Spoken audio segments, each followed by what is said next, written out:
sommes dans un salon de l'humour, l'humour dans l'art. On croit que les artistes sont la tête dans les nuages avec des petits oiseaux plein la tête et puis des belles choses autour d'eux et les fleurs et ça sent bon et tout ça. Mais ce sont aussi souvent des gens qui se prennent extrêmement au sérieux parce qu'ils veulent être eux-mêmes pris au sérieux, parce qu'ils ont peur peut-être quelque part, parce qu'ils sont inquiets, parce qu'ils ont des doutes. Mais c'est vrai que quand on crée, quand on écrit, quand on fait de la musique et quand on dessine, etc., on ne sait jamais où on en est. On ne sait pas ce qu'on fait. On va à l'aventure. On est sur un fil, comme ça, on risque de tomber à n'importe quel moment. Eh bien, les plus grands maîtres étaient des gens qui ils aimaient rire, ils aimaient sourire, ils aimaient le plaisir de vivre, quand même. L'humour, ça se déchiffre, parce que souvent, au départ, c'est du dessin humoristique, ou de la caricature, ou des traits qui puisent dans la réalité. Alors, il y a 12 artistes qui ont exposé ici. Le plus important, le plus grand. Hein, vous avez les grands artistes alors. Oui, les grands. Donc, qui est auteur de cette invention extraordinaire, puisqu'on est dans une ville d'eau. Hein, donc c'était légitime qu'il travaille sur cette idée-là, sur l'eau. Hein. Et puis Geneviève qui est là, ici présente, là, qui a fait ce travail inspiré par Magritte, hein, grand humoriste Magritte. Et pourtant, je ne sais pas si vous savez des détails sur sa vie, tout ça, c'est très intéressant. Magritte travaillait comme un fonctionnaire. D'abord, il n'avait pas d'atelier. Il était dans son appartement, et pourtant pour faire des choses suffocantes, d'irréalité, d'étrangeté, hein, de peindre une pipe et de dire c'est pas une pipe, hein, et c'est vrai que ça n'en était pas parce que c'est de la peinture. Et je voudrais rebondir sur ce que vient de dire Daniel à propos de Magritte, parce que peu de gens le savent. En fait, Magritte était un très très grand illusionniste et il adorait la magie. Il suffit que vous essayiez de penser à tous les tableaux qu'il a pu peindre et à combien de colombes il a pu faire envoler. Vous les voyez, toutes les colombes de Magritte. Eh bien, c'était un fanat de magie et c'était le roi du trompe-l'œil. Il faut voir le nombre de trompe-l'œil qu'il a fait. Donc voilà, magie, peinture. Je vais essayer tout à l'heure. Surréalisme. Je vais essayer tout à l'heure de vous illustrer ça mieux. Mais pour l'heure, pour introduire là, le petit casse-croûte, parce que j'en vois qui commence à piétiner, souvent, j'ai des amis quand ils viennent, et puis ils me disent, dis donc, il paraît que tu as une belle cave. Alors, je les invite dans ma cave, et là, c'est pas possible. Il y a peut-être plus de 1500 bouteilles de Chinon. Alors ils me disent, mais comment tu fais? Ben, je dis, c'est tout simple, moi. Je fais des paris, et souvent, je gagne mes paris. Est-ce qu'il y a par exemple quelqu'un qui voudrait parier, je ne sais pas, 200 €? C'est pas rigolo. Ouais, c'est sérieux. C'est du sérieux, 200 €. Alors, Daniel, tu vas me servir au départ de cow-boy, voilà, de cabaye. Je parie que si je coupe la ficelle entre la main de Daniel et la bouteille ne tombera pas. Je parie 200 €. Qui veut parier? Bon, personne, vous avez tort, parce que vous allez voir, et bien là j'ai perdu. Vous êtes passé quand même à côté d'un truc, hein. Il y avait 200 €. C'est lourd, c'est trop lourd. Et là, je parie au vigneron, et je lui demande, est-ce que vous voulez parier? Je vais couper la ficelle entre la main et la bouteille, et la ficelle ne va pas tomber. Et la bouteille ne va pas tomber. Si elle tombe, je vous la rembourse. Si elle ne tombe pas, je la garde. Alors, je parie que, en coupant, écoutez bien, en coupant la ficelle entre la main de Daniel et la bouteille ne tombera pas. Je vous sens incrédule, vous ne le croyez pas. Je vais vous montrer que si. Alors, Daniel, tu vas tenir là. Non, là, tiens, avec cette main-là. Voilà, tu la tiens bien. Ah bon. Ne bouge pas. Ah, Voilà, comme ça. il y a une sécurité. Voilà, il y a une sécurité. À le filet. Voilà, tu la laisses comme tomber. Voilà, c'est ici, tu la retiens. Ah, je continue. Voilà, tu la tiens. Je vous ai parié qu'en coupant la ficelle entre la main de Daniel et la bouteille, la ficelle ne tomberait pas. Regardez bien. Je coupe la ficelle. Ah bah oui, mais il fallait le dire avant. Ah bah oui, et ben voilà. Alors, le vigneron, bah, il dit oui, puis moi je dis, bah merci. Voilà. Alors, vous n'avez pas tout perdu, parce que cette bouteille, eh bien, je l'offre, hein, on va la consommer. Voilà, mais vous voyez que c'est un truc, ne l'oubliez pas, ça peut vous servir. Et à chaque fois, on gagne. Voilà, merci de votre attention, et vive le Chinon. Vous savez que Georges Seurat, le peintre Georges Seurat, eh bien, est l'inventeur du pointillisme. Le pointillisme, eh bien, ça consiste à mettre des petits points de couleur, les uns à côté des autres, et pour obtenir un tableau. Alors, je vais vous montrer. En partant du pointillisme, justement, j'aimerais vous montrer, en partant d'un seul point, une étonnante curiosité. J'attire votre attention, mais vous pouvez vous approcher parce que c'est vraiment quelque chose qu'il faut qu'il se regarde de près. Là. J'attire votre attention sur cette spatule qui est aussi blanche d'un côté que blanche de l'autre côté.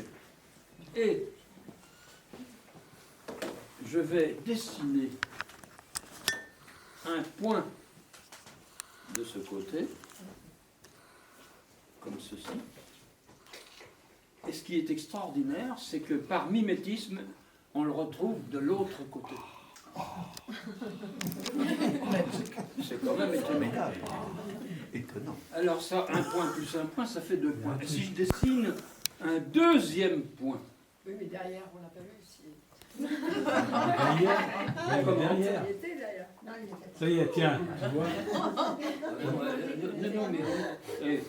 Non, il n'y a pas de 2 points plus 2 points, ça fait combien?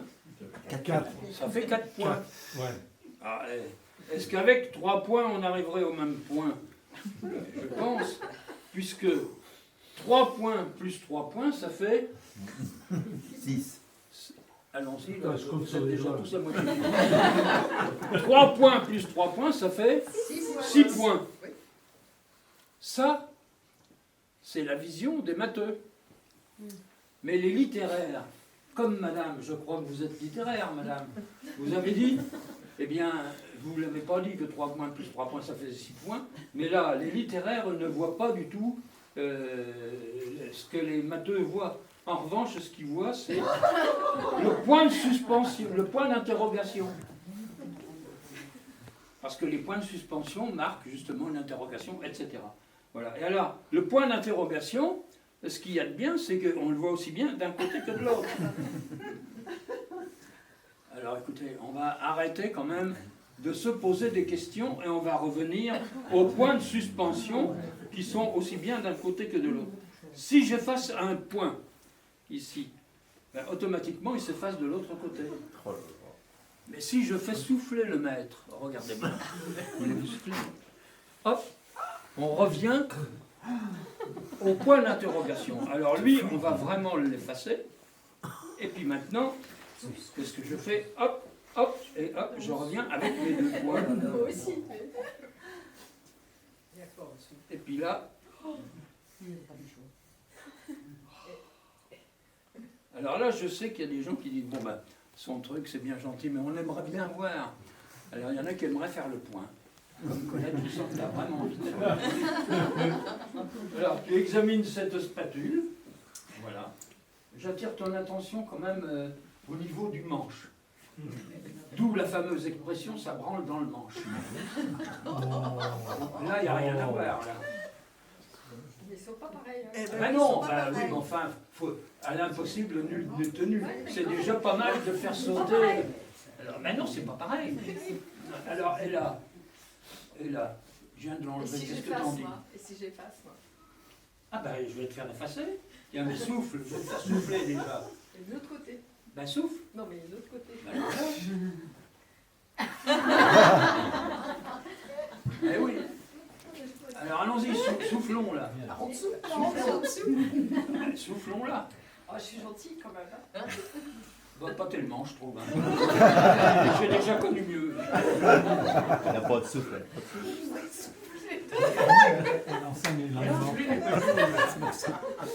Les coquins quand même. Bon, j'accepte. Hein, Mais non, mais il n'y a rien à accepter. Hein. avec un point d'interrogation. Ah bah non, mais c'est fini le point d'interrogation, on l'a effacé. Alors allons-y. Peux-tu savoir? Ah bah non, mais là, faut pas cracher parce que voilà, c'est bien. J'enlève celui-là. Et alors, ce qu'il y a de formidable, c'est que si j'enlève celui-ci, bon, madame, je sens que vous. Non, mais si, je les connais, je les vois, les gens. Allez-y, par souffler, voilà. Voilà. Fragance. Et vous voyez, ça saute aussi bien d'un côté que de l'autre. Est-ce qu'il fait que. Ben oui, alors, bon, je sens que madame a aussi envie de voir. Je ne peux rien faire de mieux. Je ne peux rien faire de mieux que de vous confier la spatule pour la vérifier. Je sais pas. Mais si, mais non, mais parce que bon. Les gens ils disent on ne l'a pas vu, mais regardez-la. Mais non, mais il n'y a rien à voir. Si, on a tout vu. Mais regardez-la. Ben, il n'y a rien. Ah non, mais de toute façon, il faut que ça soit entre de bonnes mains. Hein. Je peux vous assurer pour les mots qu'elle vous prendra l'affaire. C'est pas mal. Bien, alors maintenant, j'efface celui-ci là. Ben, ce qui fait que maintenant c'est foutu, il n'y a plus rien. Mais je demande au maître, lui, de souffler. Il n'y a rien d'un côté, rien de l'autre. Soufflez, maître. Hop là, et on le retrouve aussi. Et on le retrouve aussi bien de ce côté que de là. Voilà. Je l'efface parce que je veux te donner le mot de la fin. Et tu regardes s'il y a quelque chose de louche. Rien de louche. C'est blanc. Donc c'est la fin. C'est fini. Et bah oui. Tout a une fin. Ah ouais, ça se met les uns dans les autres. Sauf que. C'est-à-dire qu'il ne faut jamais accepter le mot fin tant que nous n'avons pas pu lire le mot fin. Daniel, tu sais qu'on a dit que tu étais un génie. Oui, je sais, oui. Veux-tu souffler, s'il te plaît? C'est génial, regarde. Mais les vicieux disent, c'est simplement de ce côté, et de l'autre côté, ben de l'autre côté c'est pareil. Ça devrait être nif, de l'autre côté.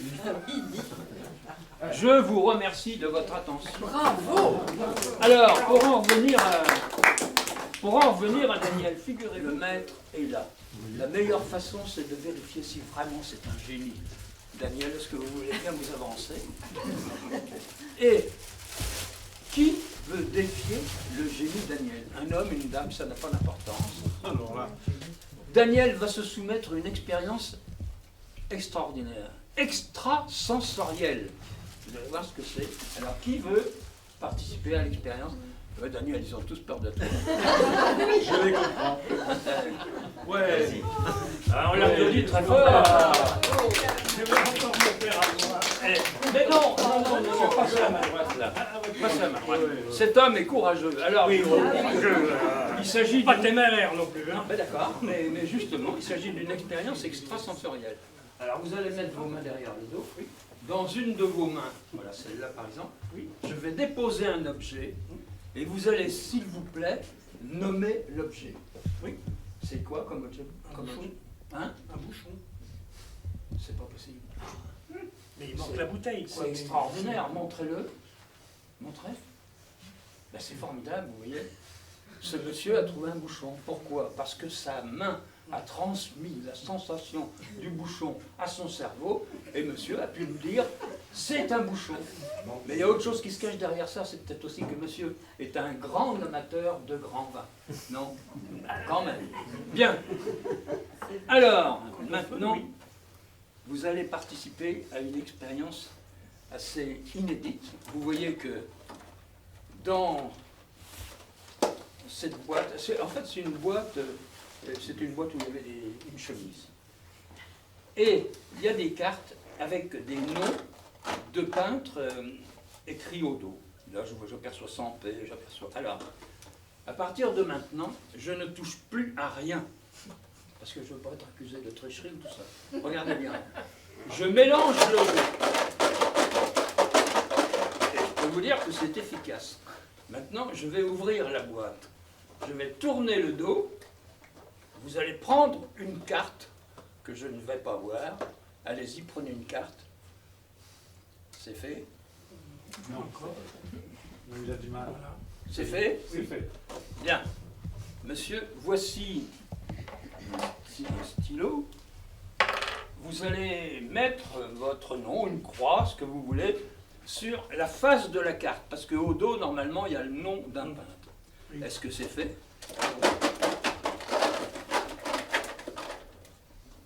C'est fait? Bon. Vous glissez la carte ici. Voilà.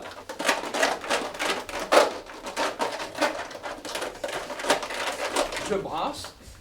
Est-ce qu'au-dessus de votre tête, vous pouvez voir la carte? Non, je ne la vois pas. Vous ne la voyez pas. Non, mais il y a des gens qui prétendent l'avoir. Vous savez, on a affaire à tout.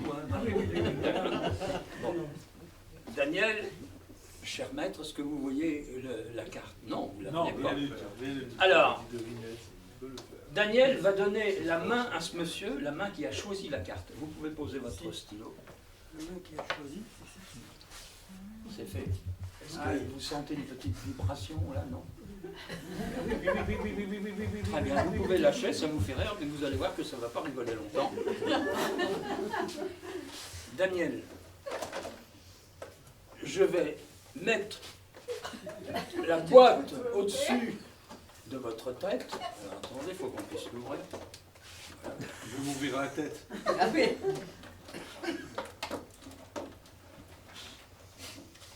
Là, ça a bien été mélangé.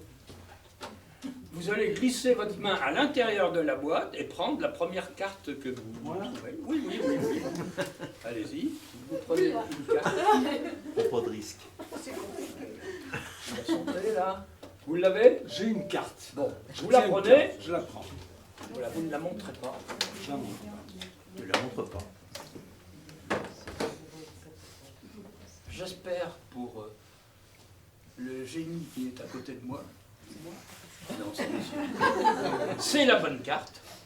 Et j'espère surtout pour vous que c'est la carte que monsieur a choisie afin que vous puissiez conserver le souvenir d'une expérience aussi inhabituelle qu'extraordinaire.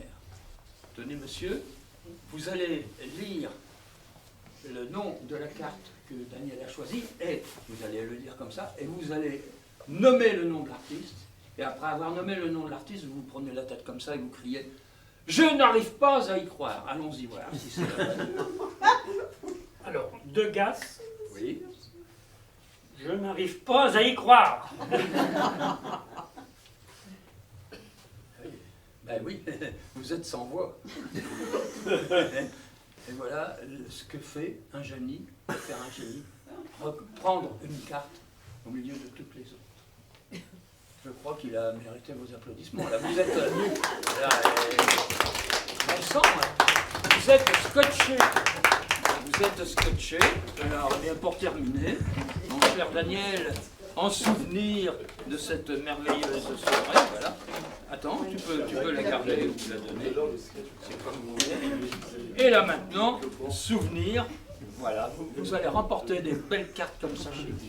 Voilà, pour vous montrer. Non, mais on fait ça parce que. Voilà. Voilà, pas achevé, là. Il y en a une là. Voilà.